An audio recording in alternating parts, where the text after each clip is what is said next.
मंडळी, जेव्हा जेव्हा वेगवेगळ्या राजकीय विचारसरणी ह्या एकत्र येतात तेव्हा तेव्हा कदाचित नेतृत्वावरून संघर्ष हा अटळ असतो आणि नेमकं तेच आता कदाचित इंडिया आघाडीत होताना दिसतंय। मंडळी, याच मुद्द्यावर आता वेळ झाली आहे आपल्या आजच्या प्रश्नावर लोकांनी दिलेला कौल पाहण्याची। त्यासाठी आपण जाऊयात पोल सेंटरला। आपला प्रश्न काय होता ते पाहूया। इंडिया आघाडीचं नेतृत्व ममता बॅनर्जींनी करावं हे लालू यादव आणि शरद पवारांचं मित्र पक्षांनी जे म्हटलं किंवा त्यांनी मागणी केली ती योग्य वाटते का, याच्यावर यूट्यूबवर मतं आली। 25,000 73% प्रेक्षक म्हणतायत होय, 27% म्हणतायत नाही।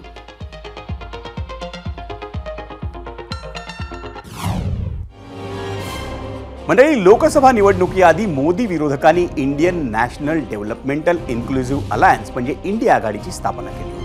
मोदींचा रथ रोखणं एवढ्या एकाच महत्त्वाच्या उद्देशानं काश्मीरपासून कन्याकुमारीपर्यंत अंतर्विरोध असलेले 2 डझन पक्ष आणि नेतेही एकत्र आले। काँग्रेसने या कामी पुढाकार घेतला।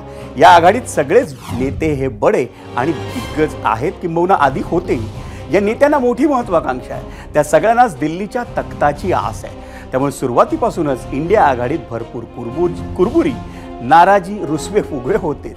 आघाडीचा समन्वयक कोण, ते पंतप्रधान पदाचा चेहरा कोण, या मुद्द्यांवरून रस्सीखेच झाली। खिळखिळीत झालेल्या काँग्रेसला ममता बॅनर्जींनी मेरे अंगने में तुम्हारा क्या काम है असा थेट सवाल केला होता। मग पंजाबमध्ये तोच प्रश्न आम आदमी पक्षानेही विचारला होता आणि तशी अवस्था असूनही मोदींच्या भाजपला 272 जागांच्या आत रोखण्यात इंडिया आघाडीला यश आलं। पण हरियाणा आणि महाराष्ट्रातल्या विधानसभा निवडणुकीत काँग्रेसचं पानिपत झालं आणि पुन्हा एकदा इंडिया आघाडीचा कप्तान बदलण्याची चर्चा सुरू झाली आहे। जबाबदारी मिळाली तर आपण कोलकात्यामधून सगळा कारभार सांभाळू असं ममता बॅनर्जी यांनी जाहीर केलंय।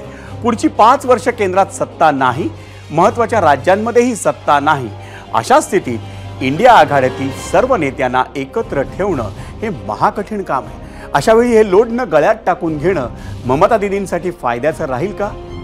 काँग्रेसच्या पिढ्या या राहुल गांधींना नेता म्हणून प्रोजेक्ट करण्यात खर्ची गेल्या आहेत। अशावेळी काँग्रेस आपला हट्ट सोडेल का? ममतांच्या नावासाठी इंडिया आघाडीतील इतर पक्ष त्याला तयार होतील का? ही ओसाडगावची पाटीलकी सांभाळण्यासाठी इतरही कोणी खरंच इच्छुक असेल का? अशा अनेक प्रश्नांची उत्तरं किंवा त्यांचा अंदाज लावणं सुद्धा कठीण आहे मंडळी। एबीपी माझा, उघडा डोळे बघा नीट।